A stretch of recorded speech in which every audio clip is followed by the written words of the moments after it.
everyone in the magical world of YouTube.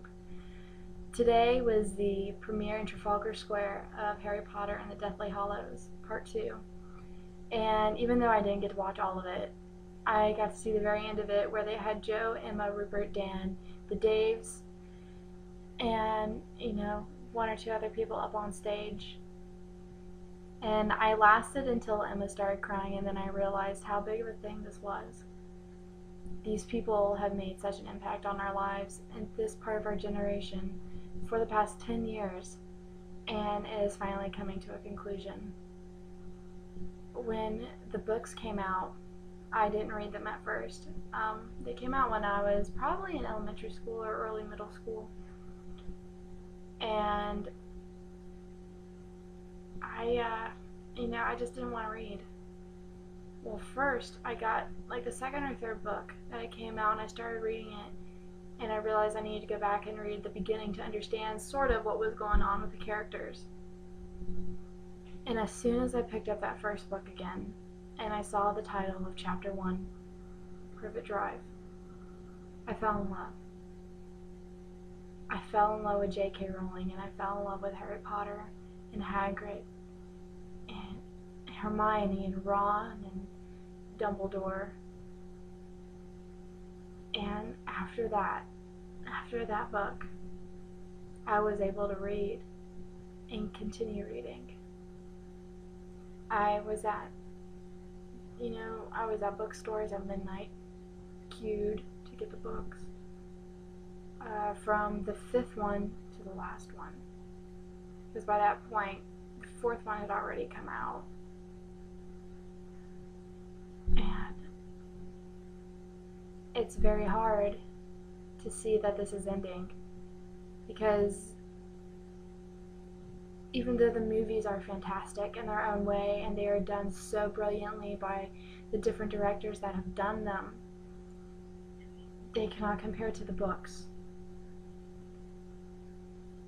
At the time that I started reading heavily and the series came into my life, I was going through some very hard things, and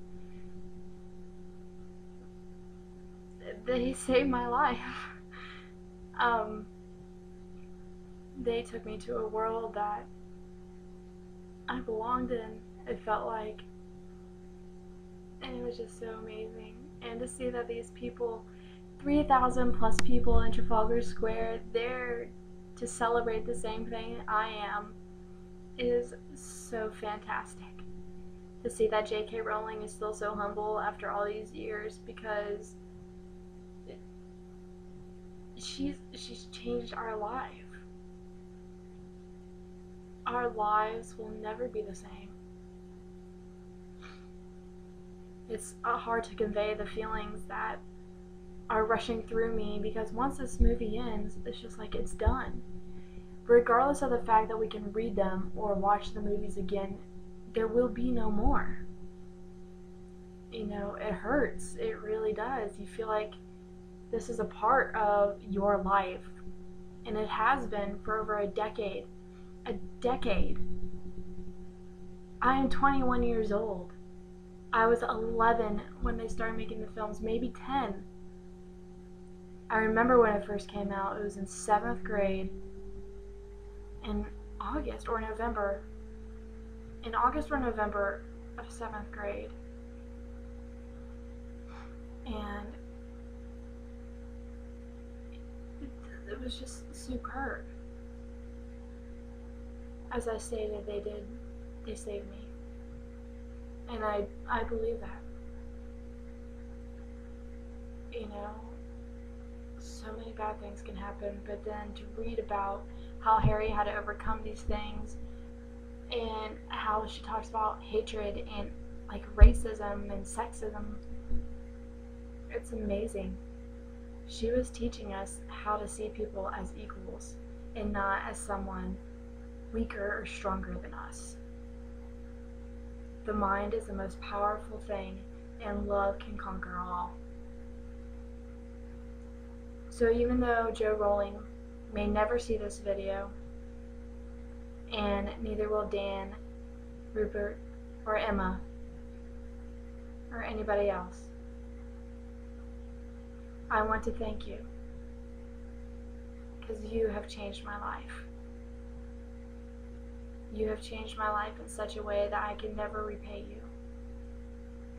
The only thing I did to even try to repay you is to make this video and to pay homage to the great Deathly Hallows with Knox underneath.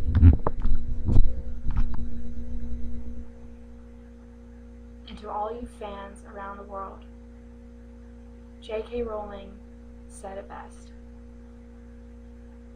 Hogwarts will always be there to welcome you home. I hope you have just as much fun reading these books as I did. And I hope they touched you just as much as they touched me. And now I need to stop, because I will start to cry. But once again, thank you, J.K. Rowling, for everything that you've done for me and for countless others around the world. Thank you.